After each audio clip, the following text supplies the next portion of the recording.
अस्सलाम वालेकुम। आज मैं आपके साथ शेयर करूंगी रेस्टोरेंट स्टाइल में चपली कबाब बनाने की परफेक्ट रेसिपी। बहुत ज़बरदस्त जायकेदार और खुशबूदार ये चपली कबाब बनकर तैयार होंगे परफेक्ट मिर्च मसालों के साथ। तो वीडियो को लास्ट तक ज़रूर देखें। अच्छी लगे तो लाइक और शेयर कर दें, साथ में आप चैनल को भी सब्सक्राइब कर दें। तो चलिए जूसी और जायकेदार चपली कबाब बनाना शुरू करते हैं। इसके लिए मैंने यहाँ पर 800 ग्राम बीफ का कीमा लिया है और बिल्कुल बारीक मशीन से कीमा बनवा लिया है। इसमें 10% फ़ैट का भी इस्तेमाल किया है, चर्बी का। अब चपली कबाब को सॉफ्ट और जूसी बनाने के लिए इसके अंदर डाल देंगे प्याज। 2 बड़े साइज़ के प्याज थे, चॉपर में बिल्कुल चॉप करके इसका पानी निचोड़ लिया है। अब 2 अदद टमाटर थे, इसको भी मैंने चॉप कर लिया था, इसका पानी भी मैंने निचोड़ लिया था। तमाम चीज़ों में पानी बिल्कुल भी नहीं होना चाहिए।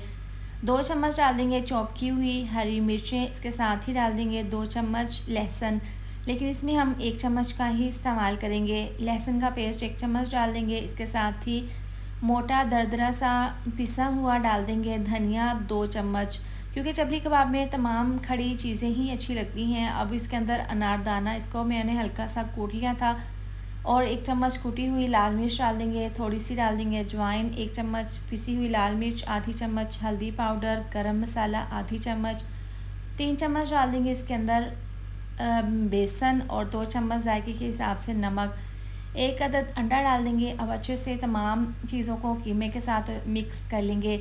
यहाँ पर हमने इसको बहुत ज़बरदस्त तरीके से मिक्स कर लेना है। इसको तकरीबन 7 से 8 मिनट के लिए इस तरीके से बहुत अच्छे से कीमे के साथ तमाम मसालों को मिक्स कर लेना है। इस पॉइंट पर आप नमक मिर्च का टेस्ट चेक कर सकते हैं। अगर आपको कम लगे तो आप इस पॉइंट पर नमक और डालकर इसको इसमें और शामिल कर सकते हैं मसाले वगैरह। अब इसको कवर करके 1 घंटे के लिए रेस्ट के लिए रखेंगे, ताकि तमाम मसालों का फ्लेवर कीमे में अच्छे से चला जाए। इसके बाद जितना हमने साइज़ का चपली कबाब बनाना है उतना पोर्शन ले लेंगे कीमे का, और इस तरीके से पहले इसकी एक बॉल बना लेंगे।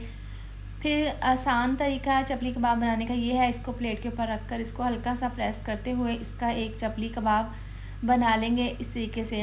अब इस तरह से बना लेने के बाद अब हथेली के ऊपर प्लेट को इस तरीके से पलट देंगे, ताकि चपली कबाब हाथ में आ जाए। अब तवे के ऊपर ऑयल को डालकर गर्म करने के बाद चपली कबाब डाल देंगे, और इस तरह से बिल्कुल स्लो आंच पर इनको फ्राई कर लेना है, तेज़ आंच पर नहीं। और इस तरीके से इसके ऊपर ऑयल डालेंगे। एक साइड से जब हल्का सा कलर आ जाएगा तो इसके ऊपर वाली साइड पर टमाटर का स्लाइस रखकर इसकी साइड को चेंज कर देंगे, ताकि चपली कबाब दूसरी साइड से भी फ्राई हो जाए। तो यहाँ पर दोनों साइड से चपली कबाब को फ्राई होते हुए तकरीबन 5 मिनट हो गए हैं। यहाँ पर काफ़ी सारे चपली कबाब मैंने तवे के ऊपर रखकर फ्राई कर लिए हैं। आप इनकी फ़ाइनल लुक चेक कर सकते हैं। बहुत जूसी और ज़बरदस्त से हमारे ये चपली कबाब तैयार है। दरमियान में टमाटर का स्लाइस भी मैंने लगा दिया था, और अब ज़बरदस्त सा कलर आ गया है। अब इसको प्लेट में सर्व कर लेंगे।